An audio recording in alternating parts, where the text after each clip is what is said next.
Hello and welcome to Retro Game Connect. I'm Dan Mastriani. And I'm Ian Butterfield. And today we have two RPGs for the price of one. Yes, because we are playing Might and Magic World of Xeen for PC. So the big high concept for this one was basically Might and Magic 4 and 5 are basically designed to work together if you have them both installed at the same time. So you can play through both of them separately, but if you had enough hard drive space for both of them, you get an interconnected world and you can hop between them and you get extra content you can only do with both of them installed. And of course, now that you can just buy the game digitally online, you just get that version.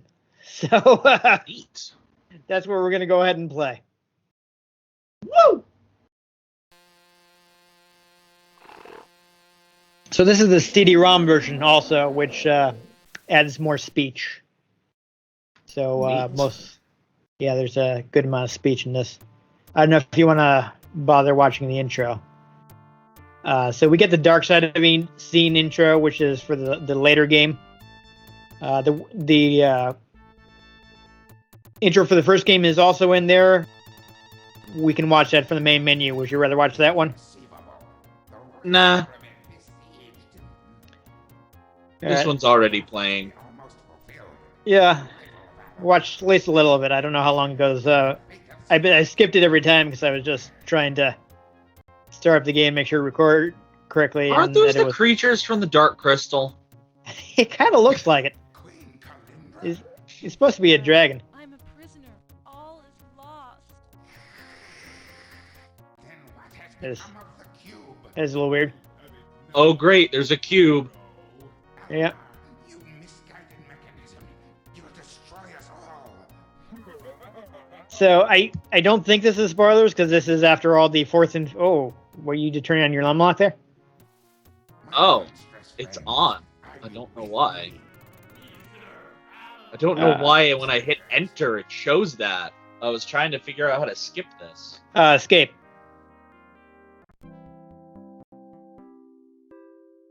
Ta-da!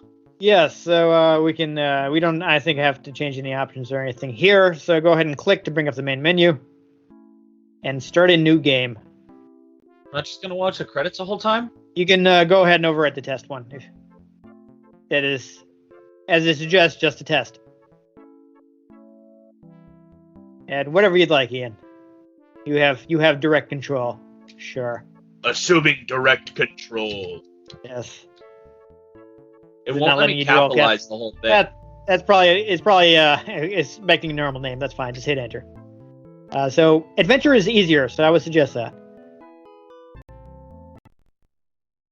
So it kind of just drops us right in. So the first thing we want to do, I'm going to hit the tab key. Go ahead and click on text on. Awesome.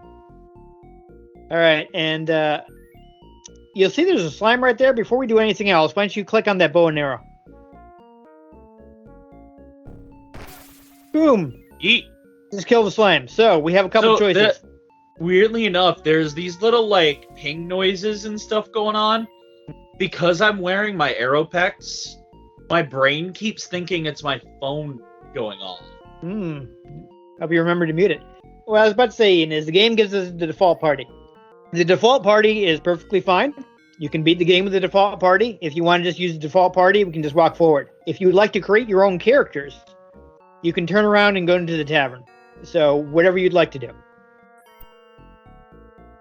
You just back through the door. You can also use the arrow keys if you'd like. That might be easier.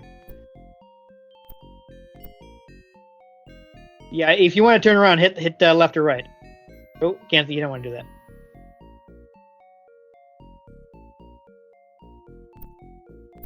All right, so that one is sidestepping. Oh, no, it's actually turning. Yeah, that one's sidestepping. Okay, never mind. You were right. But I was saying, Ian, you can use the arrow keys. You don't have to click on those. Like the arrow keys on your keyboard.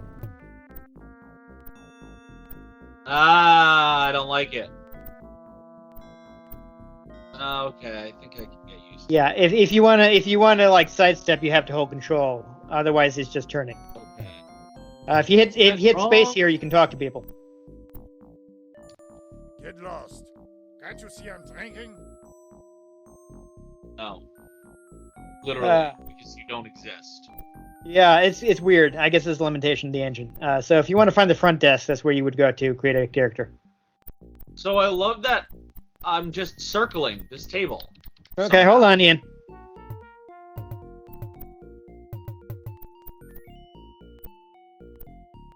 All right, turn, go forward a little bit. There's the door. There's the door. I saw the desk. There it is, right there.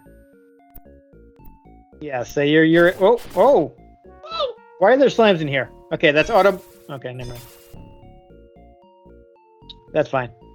You just auto battle those guys. That's perfectly acceptable. Yeah, you want. I think. Yeah, there you go. You can hit space or click on it. Okay. You can guess who the target audience is. So hit S to sign in.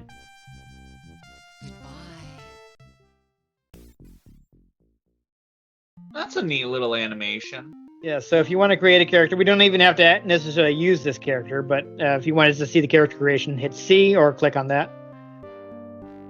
And just like in D&D, you get you can roll for your stats.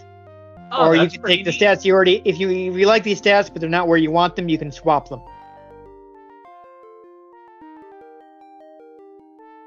Yeah, so you can choose your portrait. That's also choosing, whether you're playing what race and And they're no Gender uglier point. than the faces in Oblivion. I feel like they take fewer arrows to the knee anyway. Of course, they all have like modifiers. Yeah, they all have little skills. That's pretty Yeah. neat. So we don't actually have to create a character if you don't want to, but if you just wanted to look at it. Yeah, I'm not gonna spend time with this. But it's good that we got to look at it. So now Okay. we're outside.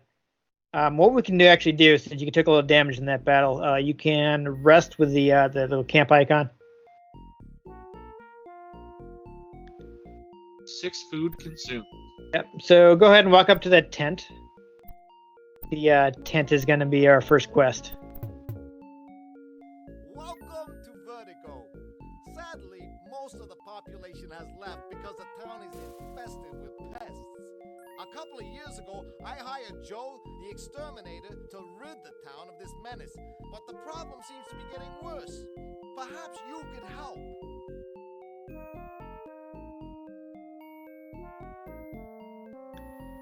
All right, so this is our first quest. So it may seem like we just have to kill everything, and I mean that is a good idea. But what we're actually trying to do is there is a warehouse we're trying to get to. Let me see if I a map here. Oh, actually, before I forget, click on the Might and Magic panel. Here's your auto Oh. map. Yes, you do start with what's the word I'm looking for? With the cartography skill, which allows your characters to make maps. Do not drink from that well; it is poisoned. If you complete the quest in this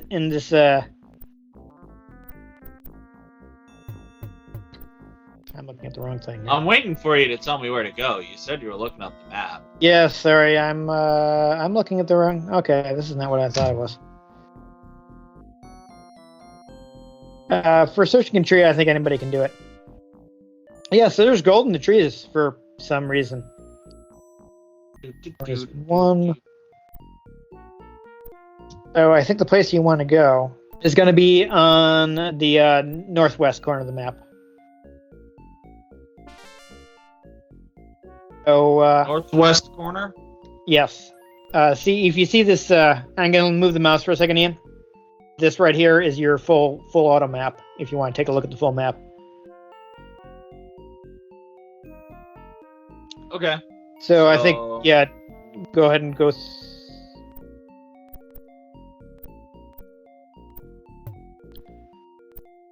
So Orientation should stay the same, yeah. There's other points of interest if you want to look around here. Getting gold doesn't hurt. Anything happen here? The Nope. bench is We can see who's in the tent. There are some like shops and stuff.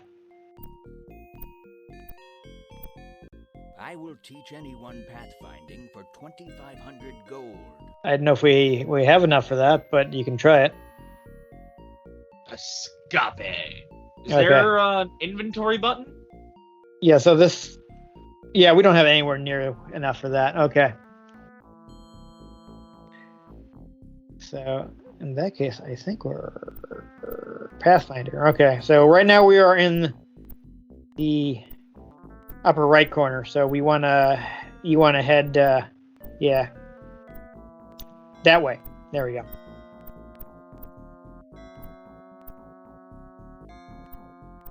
No, yeah, keep. Why are you turning, Ian? You were going the right way. Because I'm seeing things on the map, so I'm trying to see what they actually are. All right, so you can manipulate that. You can use that switch, but you might be able to shoot that thing through the. No. All right. Looks like you're gonna have to open the switch first. Use somebody with That guy. some. Didn't do anything. Wood Person. There he goes. Okay. Okay. How are you guys doing? Bring up the party again to see. Okay, Seymour the Sorcerer is in a bit of trouble. So why don't you have Rebecca, your cleric, cast first aid? So for that, hit the diamond thing right next to the arrow, between the camp and the arrow, bow and arrow. Yeah, it's right there. So yeah, switch to the woman there. There you go. So hit new. Yeah, number you can hit first aids, select that, and hit C or click the icon to cast it on the last guy. Yeah, you can click on him. Do it that way. There you go. I think the early guys were doing okay, right? Wow, That's Seymour only has 5 health. Yeah, that's because he's a sorcerer. But yeah, the other guys should survive, so you can keep going if you'd like. I mean, the first aid only costs 1 magic point, so if you want to cast on the other guys too, that's up to you. Oh!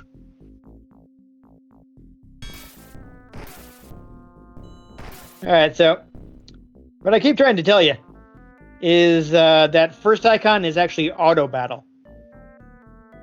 Okay, who's auto battle? So if you want to take more control, you want to use some of the other icons there when you get into a fight. Like, probably arrow that guy from there. Okay, so now that you're in close combat, if you want, right now it's telling you that your warrior's up, so you might want him to attack, so hit the thing of the stabbing icon on the right. Okay, you probably want that guy to attack too, so, stabbing icon again. what are That these is two selecting swords? that's to select what your auto battle option is. There you go, you win.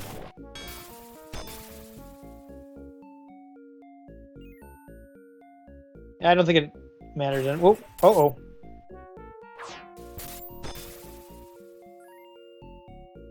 Oh, I think Seymour died. Yeah, you should. He is not dead. He's just unconscious. So you can wake him up with. You can use first aid on him. And we did want to pick up the stats screen, so that's useful information. So that one, yes. So you already have that ready, so you can just cast it. And you could hit.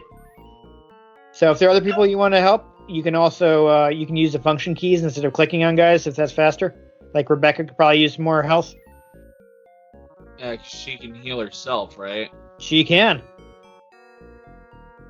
And if she runs out, your paladin also has that spell. I like that the sound effects is just. Uh-huh. Oh, darn it. I don't know what key you're hitting that does that. D, because I keep thinking WASD. Yeah. Oh. Yeah, try to arrow that guy before he gets into the range. Yeet. Ah. Why don't you just die? There he goes. How's your party doing? Poorly. Yeah, Seymour's in trouble. That's okay though. You're gonna experience the stuff though. Like if you might wanna heal Seymour again. Running out of points here. That's okay. Like I said, you got a paladin too. Should have gotten rid of him. He'll be useful eventually. Ooh. Oh, scale armor. Okay. Why don't you go? Okay, now how do I equip things? Let me think. It was. Try the scroll. No, it's quest log. Okay. No, that's not it. Exit. Click on. Who did you have pick it up? This person, I think. Okay, so there you go. Go to item from his menu. Ah. Or you can just type I. No, it wasn't him. Oh, there Yeah, it is. Okay, so he already has scale armor. So, can I have him give that to someone? You can. We just have to see who needs it before you do that. So I think you can just click on their port just to look between them. Scale armor, ring mail. Okay, that Can might a be paladin use scale armor? possibly. So I'm assuming the sorcerer can't use it. no, sorcerer can only do robes. That's why he's so squishy. I'm not actually sure which is better though. Here we go. So ring mail is better than scale armor. So you don't. Okay. You can sell that later when you find the place for it. But So one thing that really annoys me about the way this game controls, is if you are like at something and you hit the rotate button, you don't then turn. You rotate around the thing. And it's incredibly irritating. it's a little weird. I mean, I don't know if you want to ditch this and try to find that thing for the quest, because we were getting Yeah, a I little don't bogged actually down. remember what I'm supposed to be doing. All right. So there's a warehouse we need to go to in the Like the warehouse that I'm in. no, and it's in the upper right quadrant. I'm pretty sure this is not the right one. Okay, am I supposed to be going to the upper right or the upper left? Because you're Hold on telling here. me Maybe you are in the right one. Keep opening crates. You might be in the right one after all. I didn't think you were that far. I didn't think you were that far over, but there's a bunch of crates. So okay, hold on. I think it's there. We go. It's in the lower corner here. So, what did somebody just hit you from behind? Or did you accidentally bash something? I don't know. I accidentally hit a button. Okay. So Ian, here I have the map. So why don't you give me control for a second? Hold on. Ah. Found Doombug. Good work. And you killed it. All right, go ahead. Let's sidestep a little here.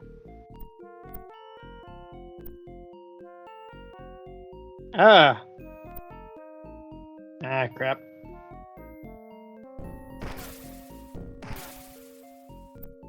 Please go away, both of you. So it's one of these crates, I believe. We'll have the thief do it. Why not? Really? Auto battle. Thank you. So I was doing the right thing the whole time. Yeah, so I just, but I believe the crates are in, there we go. Uh-oh, what is this information? Yeah, so Joe is not actually doing his job. He's doing the opposite of his job. So why don't you go ahead and take this back to Mayor Gunther, and that will complete our first quest.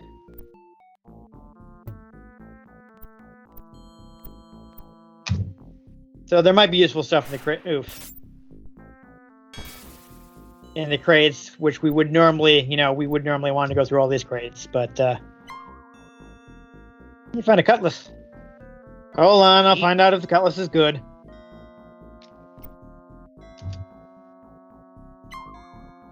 And a staff. Oh, if only my work would find staff. All right. And a short sword. All right, so the cutlass is 2d4 damage, and the short sword, where are you? Is 2d3 damage. So the cutlass is superior to a short sword. If you got some, I think you should have at least one person who already has a short sword equipped. You can just, hit I.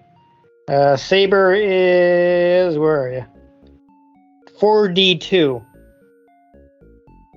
So I think the saber is probably better, so I would keep the saber.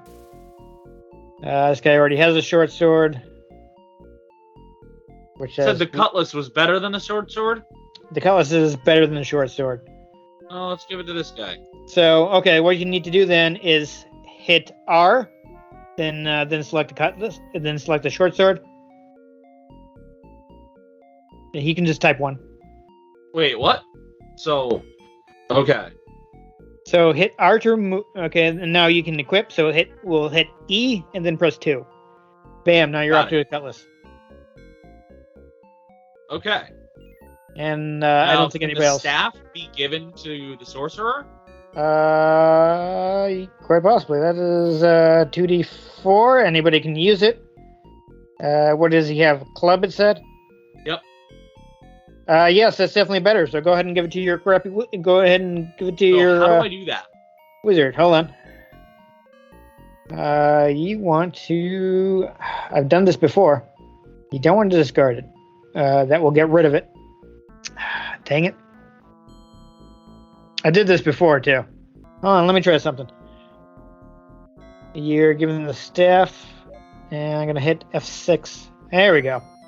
That did it. So yeah, Yep. pull him. So remember, you can just hit R1. You have to take the club off first. So I was R1. seeing if you can just bypass that. No, you can't. I tried. And there we go. We've upgraded our equipment. So And got a couple spare short swords now. yeah, I don't know if there's anybody else that can.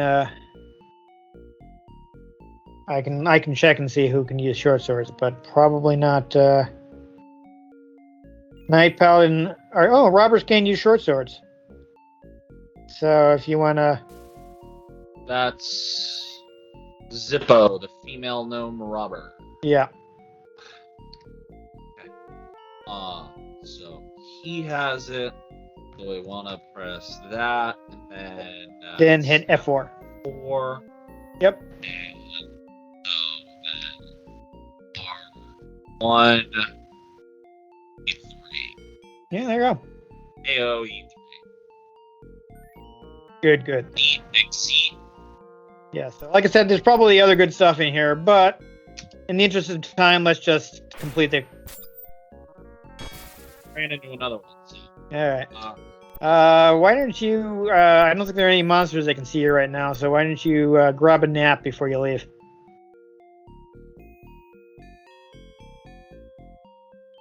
Okay. All right. Now you're all you're all hyped up, and you can retrace your steps. Now it's daytime. Yep.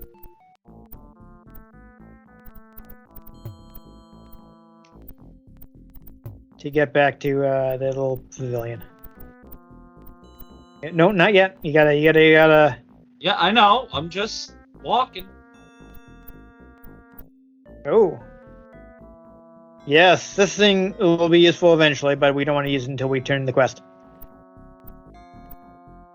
See, this is one of the things I don't like about the way this game controls. If you're near items, you're just constantly rotating around them instead of turning. Put anyone on the Oh. guild roll for free. Dues will cost 25 gold, though. Oops, this is the wrong guy. That's okay. This is the thing we can do. Let me see which guild guy this is. This guy? Yeah, I guess it's this guy. That's gonna tell me. I don't know which guild this guy is. Oh, then fine. I'm not bothered Yeah. with it. Sorry. That's how you learn spells, but I don't know which guild that is. Thank you for cleaning up Vertigo and discovering Joe's treachery. Now it makes sense why the extermination of the pests was taking so long. I present you with the Outstanding Citizenship Award and this treasure. Congratulations! Oh, one more thing. I have received a message from the dwarves who reside in the Red Dwarf Range. They have urgently requested help and promised great reward to whoever is brave enough to come. Apparently, their gem mines have been invaded by the Mad Dwarf clan, preventing them from mining. Help them out and report back. Well then. Yeah, well, so we're not gonna do that now, but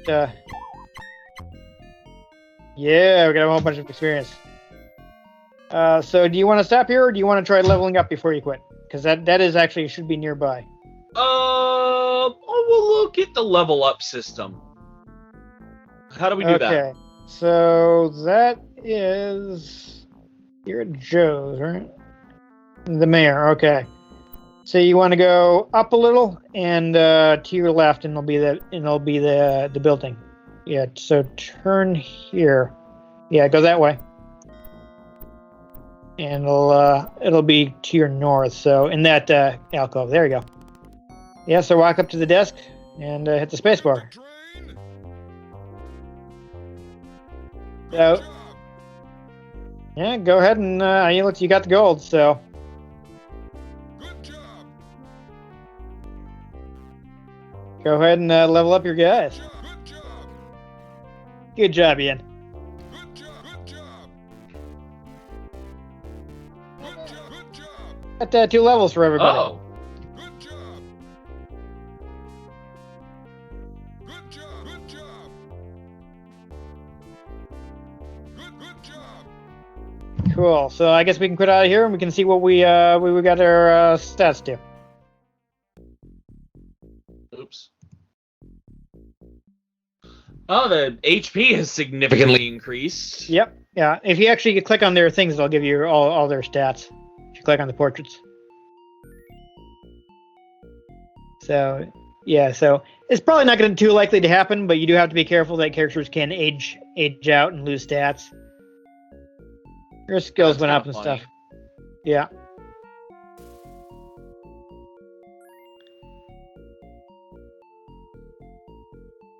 There we go. Yeah, you know, of course, all the is of strengths and weaknesses. It looks like we do start with some gems. Some spells use gems. I mean, I wonder if you click on the SB, does it show you what all their spells are? Click on like the SB icon here. Yeah, right there. Okay, no. No. I guess you would have to, because we didn't use his magic at all. But yeah, click on this thing just to see what he has. Okay, so he does have Awaken, magic arrow. Light, and magic arrow. So he does have some attack spells. We didn't really need them, but there you go. So there you are. I would say one thing, just, we did accomplish some stuff. So if you want to save before you quit, hit the tab key again. You can save your game. Just click on save game. One up. Oh.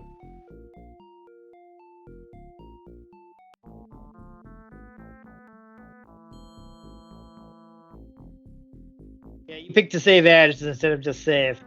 So if you pick the option right above it, it would just save automatically over that. Oh. But there you go. So yep, seeing lists like that. Oh. Go ahead and quit to DOS if you like. All right, so there we go. It has been involved, so we could not show off too much, but I could see myself, spend some time with that.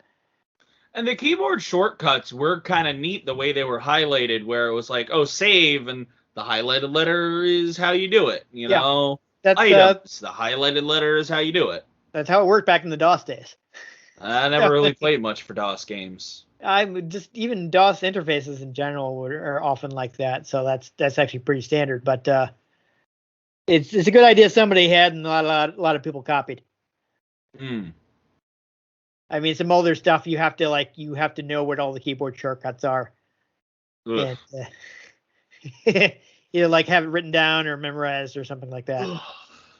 Who memorizes things anymore? Yeah, but since this one, that's actually genuinely one of the reasons I don't like to use keyboard controls when I play games on my PC. Is like, oh, now I have to memorize the various keys on here and what they all mean. I'm much more used to memorizing what the buttons on a controller mean. It depends on how complex the game is. If you're playing like a first-person shooter, all you have to know is WASD, and you use your mouse to aim and shoot. Well, yeah, but when you have the muscle memory of years, yeah, like, oh, a common grenade is just hit the right bumper, so all I'm doing is or the left bumper, so just but now I'm like, oh wait, now I have to like rethink how I play the game. And once you're just that used to it, you just don't want to. Yeah, I think that's the advantage of me having grown up when systems were constantly changing controllers, and also sometimes they played stuff on PC, and like I'm used to constantly switching. Yeah, I can switch from controller to controller, no problem. But switching to the keyboard, there's too many buttons. Yeah.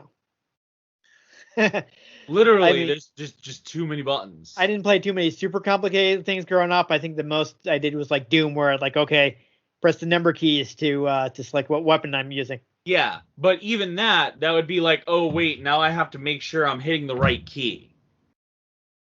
Yeah, just I guess. For me, it just does not translate as well once you've been using a controller primarily. But like back onto the topic, this is one of the reasons I picked the game is since I was going to have you playing it online.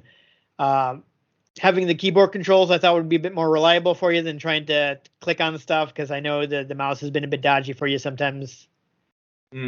Plus, this one still had a completely turn-based battle system, so you didn't have to worry about you got killed by lag. Yeah. Not exactly going to play Gran Turismo over this. Yeah, but there's a bit of there's a level of customization you can get into if you have the time to sit down with it that we kind of skip past. Like some people will be like, yeah, I'm not using the default party, create all my own characters. There's a black shop. There's a black shop. A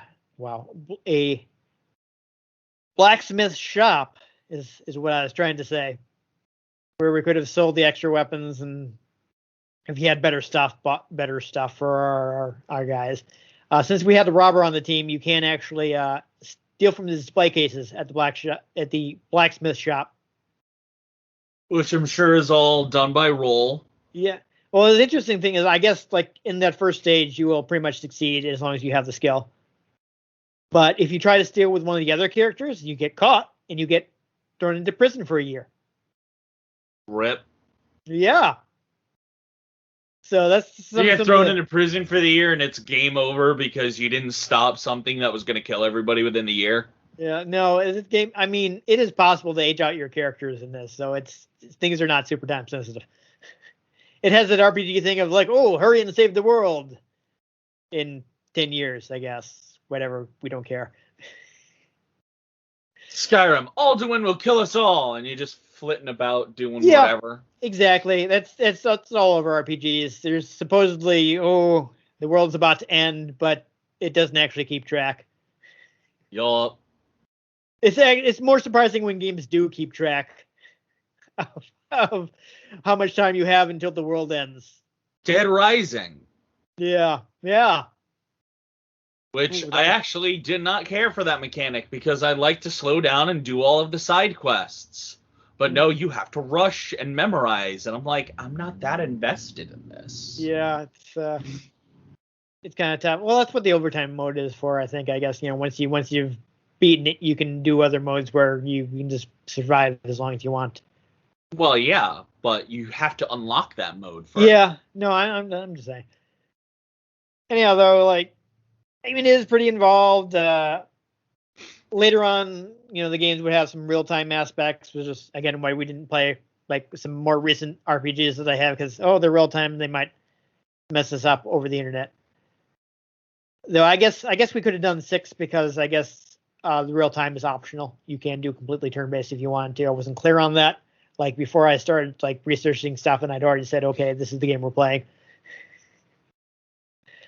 So while I was researching this game, I saw like, oh, the real time's completely optional in 6. I guess we could have played that one instead, but whatever.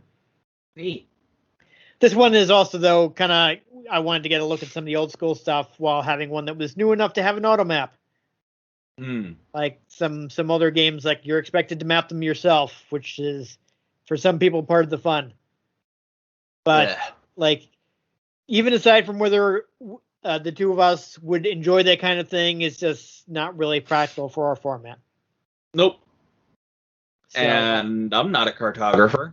Yeah, like there's some auto map programs that will like hook into the game data and do the mapping for you. But that would have been a bit more difficult to record, because I would have had been like, am I just recording my entire desktop? Yeah. This was just simpler. But it's still a pretty strong game. It has some decent voice acting. The graphics look. It was recent enough to have some decent graphics. So I thought it was a little game. I thought it was a good choice. It's not even a little game. It's a pretty big game. Oh yeah. It's a lot of content in there. And hey, if you want to play it yourself, they sell in a pack with like the first 6 games. Nice. So you can get Might and Magic 1 through 6 if you're playing it at home and you want to work your way through it, because like there's a story that's included in these games. Like you don't really have to play the previous ones, but there's callbacks and stuff that'll make more sense if you play it from the beginning. And if you're playing yourself, you can use the side programs that people have developed to kind of make things less old school. Or maybe you're somebody who would enjoy pulling out a piece of graph paper and mapping the game yourself. People dug it back in the day. You can try it out and see if that's for you. Or not, you can just cheat and use a tool made by the community. It's not necessarily cheating if you just admit, like, damn, that's just more effort than it's worth. Yeah, it's all up to your tastes. I mean, you have the tools now, so you can do what suits you. Yeah. So you get the pack. I mean, I think it's like $10 normally, but you can get it on sale for much cheaper, which I don't think I paid more than $2.50 for the first 6 Might and Magic games, which is a pretty decent series. Plus, they also got stuff like you can get wizardry and actual Dungeons and Dragons license games. So maybe we'll look at some actual Dungeons and Dragons games sometime. So the ones I would want to play are the newer, like real time ones. Like we'll play Baldur's Gate or something sometime. Funny enough, that's what I'm doing soon after this. Yes, that's why I decided to play a dungeon crawler game this week, because like, hey, this will have some crossover with the D&D you've been playing. Oh yeah. And at some point in the future, when we're actually in person, I'll bust out one of the ones that have real time gameplay. We can try out an actual D&D licensed game, because I do have. And I also have to finish leveling up my character before we start. Yeah. I'm guessing your dungeon master probably expects you to have done that. Yeah, but we're a bunch of nerds with ADHD, so we all keep forgetting to do things. All right. Well, speaking of forgetting to do things, you had to go, so let's go ahead and wrap up. If you enjoyed us opening a whole lot of crates, make sure you give this episode a like. What is an RPG but a crate opening simulator? Yeah, if you want to catch future episodes in which we also exhaustively search warehouses, because hey, we need those items. Okay. Make sure you subscribe to our channel. I've been Dan Mastriani. You can catch me on Twitter at NewTypeCola. I'm Ian Butterfield. You can find me on Twitter at ENG Butterfield. You can find the show at Retro Games CNCT, Facebook.com/Retro Game Connect, and RetroGameConnect.tumblr.com. If you want to catch me doing live streams, you can catch that over at Twitch.com/Geek_Lord_42. If you enjoyed the games we played, let us know if there are any games you'd like us to play. Also, get down in the comments and let us know, because if we can get our hands on them, we might just play them, or we might just throw them at slime monsters. Yes, that's could be a fate worse than death. But most importantly, make sure you join us next time on Retro Game Connect.